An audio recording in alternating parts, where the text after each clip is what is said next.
কুরআন ও হাদিস থেকে আলোচনা নিয়ে আসছেন সুমধুর কণ্ঠের অধিকারী হযরত মাওলানা আলী আকবর জাফরি সাহেব দামাত বরকাতুহুম মাদারীপুর। এই পর্যায়ে কুরআন ও হাদিস থেকে আলোচনা নিয়ে আসছেন সুমধুর কণ্ঠের অধিকারী বিশিষ্ট ইসলামী চিন্তাবিদ আন্তর্জাতিক খ্যাতি সম্পন্ন মুফাসসির কুরআন হযরত মাওলানা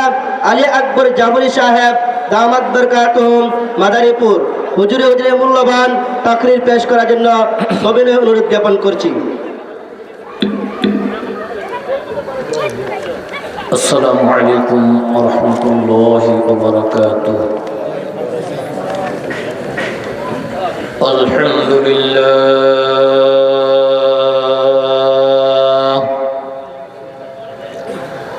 আলহামদুলিল্লাহ নাহমাদুহু ওয়া নাস্তাঈনুহু ওয়া নাস্তাগফিরুহু ونعوذ بالله من شرور أنفسنا ومن سيئات أعمالنا من يهده الله فلا مضل له ومن يضلله فلا هادي له نشهد أن لا إله إلا الله وحده لا شريك له لا جد له ولا ند له ولا مثل له ونشهد أن سيدنا وسندنا وحبيبنا وحبيب ربنا وطبيبنا وطبيب قلوبنا ومولانا محمدا عبده ورسوله الذي أرسله الله تعالى بالحق بشيرا ونذيرا وداعيا إلى الله بإذنه وسراجا منيرا أما بعد قال الله تعالى فأعوذ بالله من الشيطان الرجيم بسم الله الرحمن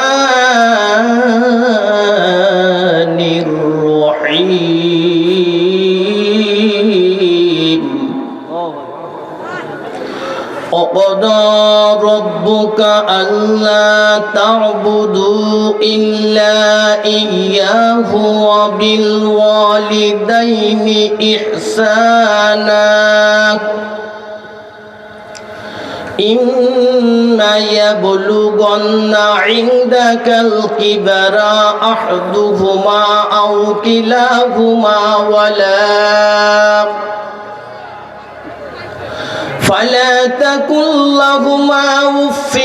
ولا تنهرهما ولا قل لهما قولا كريما واخفض لهما جناح الذل من الرحمة وقل رب ارحمهما كما ربياني صغيرا. وعن أبي هريرة رضي الله تعالى عنه قال جاء رجل إلى النبي صلى الله عليه وسلم فقال يا رسول الله من أحق بحسن صحابتي قال أمك قال ثم من قال أمك قال ثم من قال أمك قال ثم من قال أبوك رواه البخاري أو كما قال عليه الصلاة والسلام إن الله وملائكته يصلون على النبي يا أيها الذين آمنوا صلوا عليه وسلموا تسليما محبت الشد درود إبراهيم পড়ি اللهم صل على محمد وعلى آل محمد كما صليت على إبراهيم وعلى آل إبراهيم إنك حميد مجيد اللهم بارك على محمد وعلى آل محمد كما باركت على إبراهيم وعلى آل إبراهيم إنك حميد مجيد محمد नाम करो कुफर को मिटाया